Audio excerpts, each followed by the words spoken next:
Hi, I'm Troy Oja, and welcome to Apartment Living 101. One of the biggest problems for students next year is not what classes to take, but where they should live. Today I'll take you through the pros and cons of apartment living and tell you exactly what you need to do to get your first apartment. When first deciding where to live, it can be quite intimidating to students. Just driving around campus, you will see multiple now leasing signs in apartment complexes that are available to rent, which can be quite overwhelming to someone fresh out of the dorms. The first step to take is grabbing a free apartment guide. These can be found at a variety of locations, such as gas stations and convenience stores. After you decide which apartment complex is right for you, it's time to stop in the leasing office and discuss your options with an agent. Hi, my name's Kelly. I'm a leasing agent for a local apartment complex. Being a college town, we get students in here all the time looking for apartments, and it's a relatively simple process. We just start by taking the students on a tour of the apartment, and if they like what they see, we bring them back to fill out an application. There is a small application fee that goes along with that.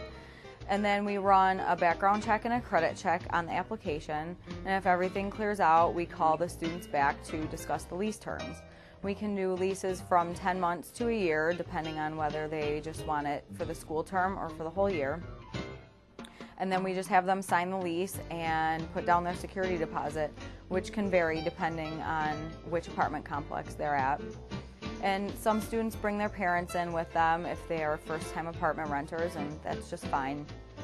And that's really all there is to it, so if anybody has any questions, that's what we're here for. Now that you have the lease squared away, you can move in and start enjoying your new apartment. Many students choose their apartments based on location rather than amenities. This helps to cut down on miscellaneous expenses such as parking passes.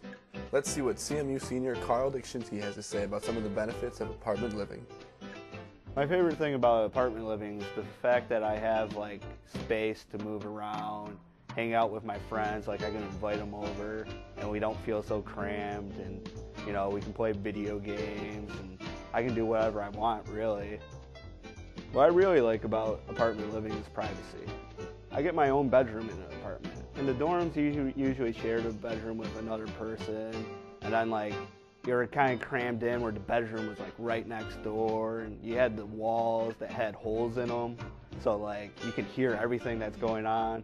Over here, everything's sealed. You can close the door, you can turn on music, you don't really bother your other roommates as much. You can study in there, you can take a quick nap, For those who love to cook, the kitchen is a wonderful feature for the apartment living. Now you can make your own food instead of having to be restricted by the limited hours of the dining commons. You can eat after 7 o'clock if you wanted to. Hey, you could even make eggs at 3 a.m. Isn't that just awesome? And there you have it. Everything you ever needed to know about apartment living. Once again, I'm Troy Oja, and this has been Apartment Living 101. So get out there and sign a lease.